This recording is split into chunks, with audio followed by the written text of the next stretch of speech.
Ada hadis yang mewanti-wanti kita sebenarnya bahwa surat Al-Kafirun ini kenapa diulang-ulang kalimatnya? Qul ya al-kafirun la a'budu ma ta'budun. Itu maknanya bisa bahwa orang kafir hari ini kita hadapi akan sama juga dengan orang kafir yang dulu. Ya kan, dulu ngajak Nabi, nah ini akan ada juga yang ngajak sama itu. Makanya Rasulullah mengatakan dalam bidang akidah dan ibadah kita kunci di situ. Jangan dikira umat Islam ini tidak bisa bertoleransi. Ketika Islam hadir di Makkah itu memang satu rumpun saja di situ, yaitu Quraisy. Quraisy itu artinya al-jam'u. Satu kumpulan dari suku-suku yang ada di Makkah itu, Bani Hasim kah di situ. Itu namanya Quraisy. Tapi kalau sudah sampai di Madinah itu ada Yahudi, ada Nasrani di Madinah. Tidak ada masalah pada waktu itu. Justru perang-perang yang terjadi itu bukan dengan mereka awalnya. Justru perang pertama itu dari suku Quraisy yang mengejar Nabi sampai ke Madinah. Jadi perang Badar itu antara Quraisy dengan orang Islam di Madinah. Jadi orang Yahudi di situ tuh malah kerjasama dulu, sama-sama menjaga kota Madinah. Tapi karena mereka berkhianat, maka Allah menyuruh putuskan hubungan dengan orang-orang Yahudi yang berkhianat itu dan usir mereka. Itulah salah satu di antaranya kenapa surat Al-Bar'ah. Apa itu surat Al-Bar'ah? Surat At-Taubah. Nah, At-Taubah itu surat yang ke-9. Itu malahan surat yang ke-9 itu tidak pakai bismillah. Nah, kenapa tidak pakai bismillah? Karena salah satunya memutuskan hubungan dengan orang-orang kafir. Ya kan? Nah, lihat awalnya saja sudah mulai itu. Ya kan? Kata-kata al-bar'ah atau bara'atu minallahi wa rasulihi illal ladina ahadtum minal musyrikin. Putuskan, inilah pernyataan putus hubungan dengan hubungan dari Allah dan Rasulnya terhadap orang-orang musyrik. Ya kan? Putuskan hubungan dengan mereka. Ya kan? Nampak ya?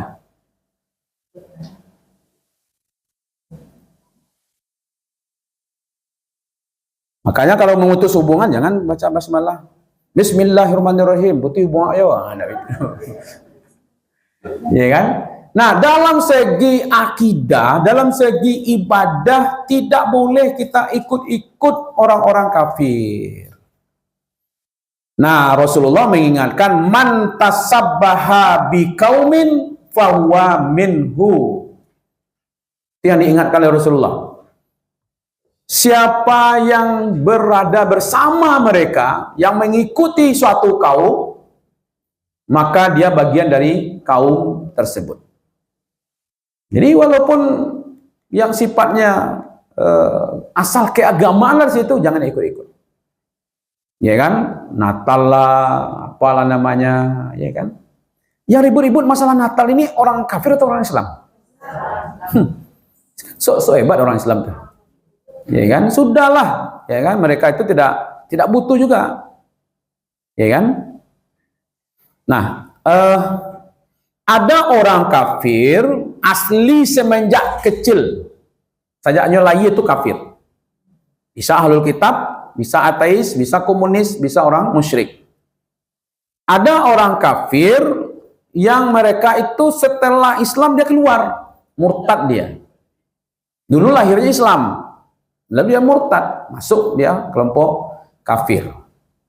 Ya kan? Nah, kedua-duanya itu tidak dibolehkan kita bekerja sama dalam bidang akidah. Ya kan?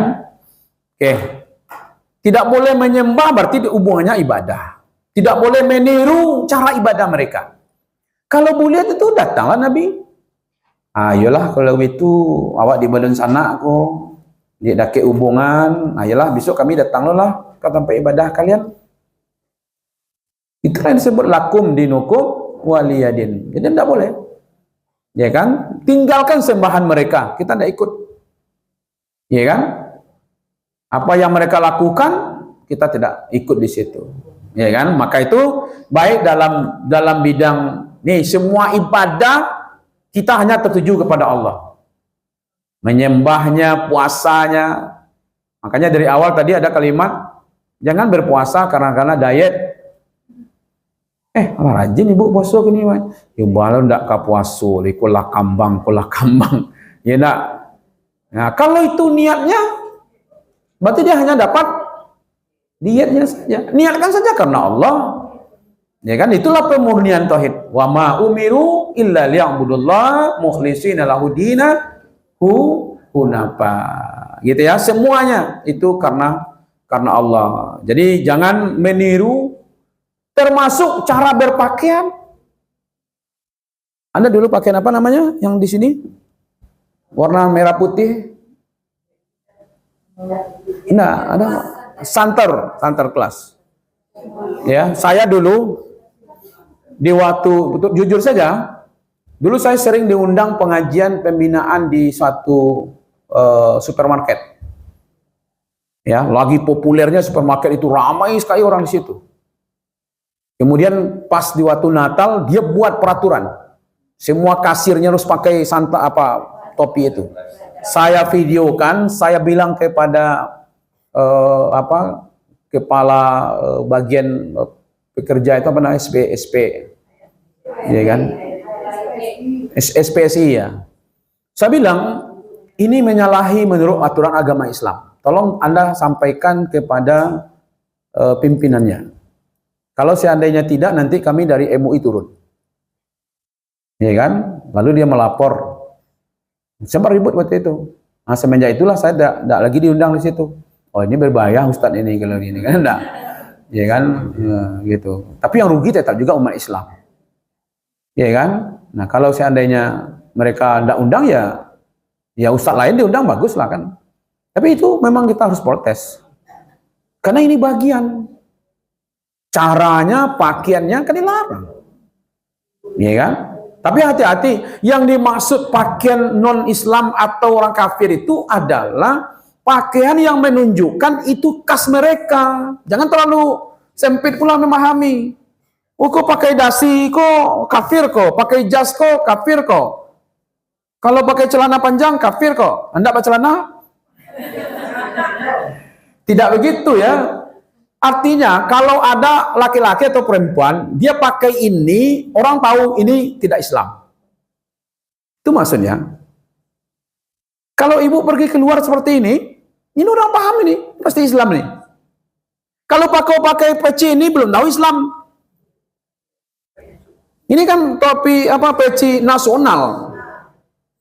Tapi kalau pakai kepiah haji, umpamanya yang putih ini, seperti beliau ini, ya kan? Walaupun peci haji tidak ada. Iya. Kan nggak boleh ya pakai peci kan? Haji nggak boleh pakai peci, umroh nggak boleh pakai peci. Ya kan? Ada dua yang terlarang itu. Tapi oke lah peci putih. Tapi kemarin berapa bulan yang lampau, saya di Kuala Lumpur, nengok-nengok aja, paling apa makanan, pakai apa? Aku kalau di luar tuh pakai gamis, pakai peci putih. Ya kan, ambo tanamkan tuh anak-anak, orang tuh saya bangga dengan pakaiannya. Awak harus bangga lo dengan pakaian awak, gitu ya, yang Islam. Tidak apa-apa. Datang Cik Haji, katanya. Ini nggak halal, haram. Baru tagak saya, dia tahu, kok orang Islam. Nah, kalau kita tahu ini pakaian ini adalah tidak Islam, itu yang kita pakai, itu baru dia. Berarti kita tasambuh.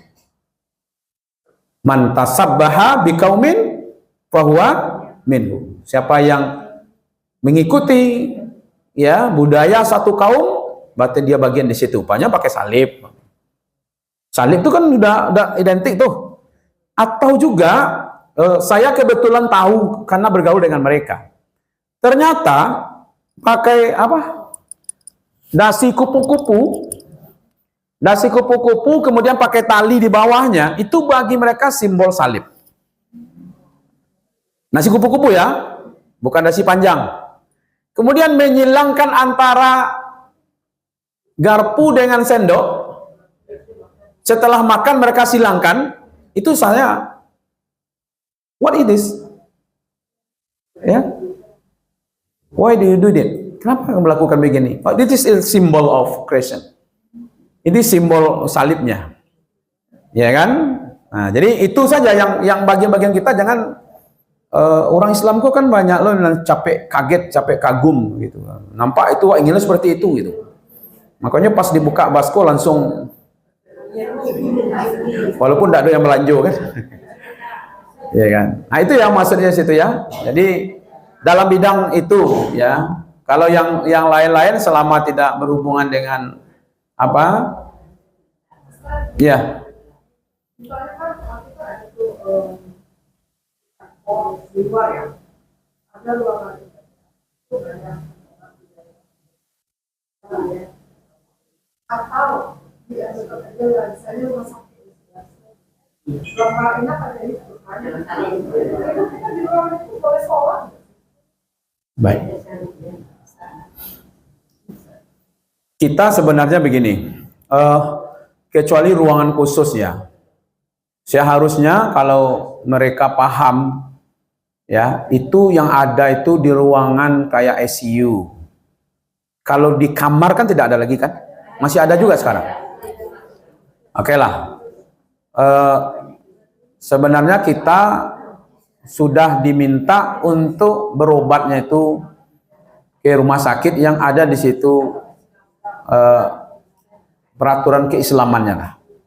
Tapi kalau memang hal itu terjadi, ya terjadi, tidak ada lagi jalan yang lain, ya sekurang-kurangnya jangan menghadap ke arah tempat itu satu.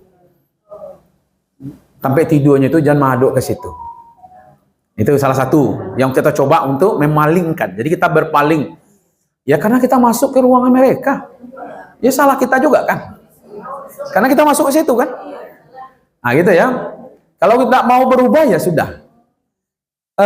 Saya dulu di waktu kerjasama dengan orang Australia, Ceko, itu di pinggir spraynya ini ada gambar salib, ya kan? Saya protes, why do you bring this one? Sit ini, bakal ikut yang dibawa kemari aja, kan? Anda ini kristenisasi. Oh no, ya, we make it for our people. Kecil untuk orang kami kok kecil. Di Australia itu nyobek kok untuk orang nyo, cuman di orang Islam dapat musibah tentu ikut kami bawa, masuk akal kan? Nah ya sudahlah gitu ya. Tapi kalau dia kasih uang, dikasihnya kalendernya ada salib, saya bilang kepada masyarakat Aceh waktu itu, saya Aceh, ya kan, udah uangnya ambil, kalendernya bawa ke belakang. Kalau disuruh nolak biti kok awal ada biar nyurang lah, ya kan? Aku kemari apa yang aku bawa? Saya enggak. Itu palingkan saja dulu. Yang kedua, berdoa kepada Allah supaya jangan lama-lama di situ. Saya tahun berapa itu pernah kejadian kakak saya masuk pertama di rumah sakit yang tidak di situ. Tapi karena pelayanan kurang, akhirnya oleh anaknya dibawa ke Yosudarso. Sampai saya situ sore-sore ternyata sedang dibawa ke ruangan ICU. Saya cari pertama sekali yang petugas di situ tuh ternyata ada yang pakai jilbab. Ada yang pakai jilbab, saya panggil, saya minta, ini kakak kandung saya, tolong kalau ada apa-apa di dalam, tolong dibantu. Iya kan? Nah gitu. Nah, karena kita takut kan? Ya kita boleh saja curiga hal-hal seperti itu kan? Nah gitu. Nah kalau tidak ada jalan lain, tapi kalau ada jalan lain, bawalah kepada rumah sakit yang situ bisa kita pertahankan keislaman. Tapi kalau terjebak di situ, usahakan jangan, ya kan? Sebenarnya sholat di dalam gereja boleh enggak ya? Oh, boleh. Sholat dalam gereja pun boleh. Yang tidak boleh itu di tempat kotoran. Tapi kalau ada masjid, mengalah sholat gereja gitu. Ya. Karena kondisi tertentu nanti begini. Jadi kita ini kadang-kadang terlalu sempit. awari hujan labe, awat tak kurang, kita di bawah gereja. Gerejanya tua pula lagi gitu. Lagu itu ya. Kabarnya sekarang guru gereja ada pindah ke masjid kabarnya. Kalau kondisi seperti itu terjadi, maka tempat sholat tidak ada yang lain. Tidak haram hukumnya sholat di pinggir gereja itu. Ya kita nyembah Allah kok dimanapun, ya kan, dibolehkan. Tapi kalau ikut ada masjid Nurul Iman, ini teragak loh berisiko sholat, itu masalah itu, ya kan, keyakinannya itu bermasalah gitu ya. Itu mungkin Bu. Baik.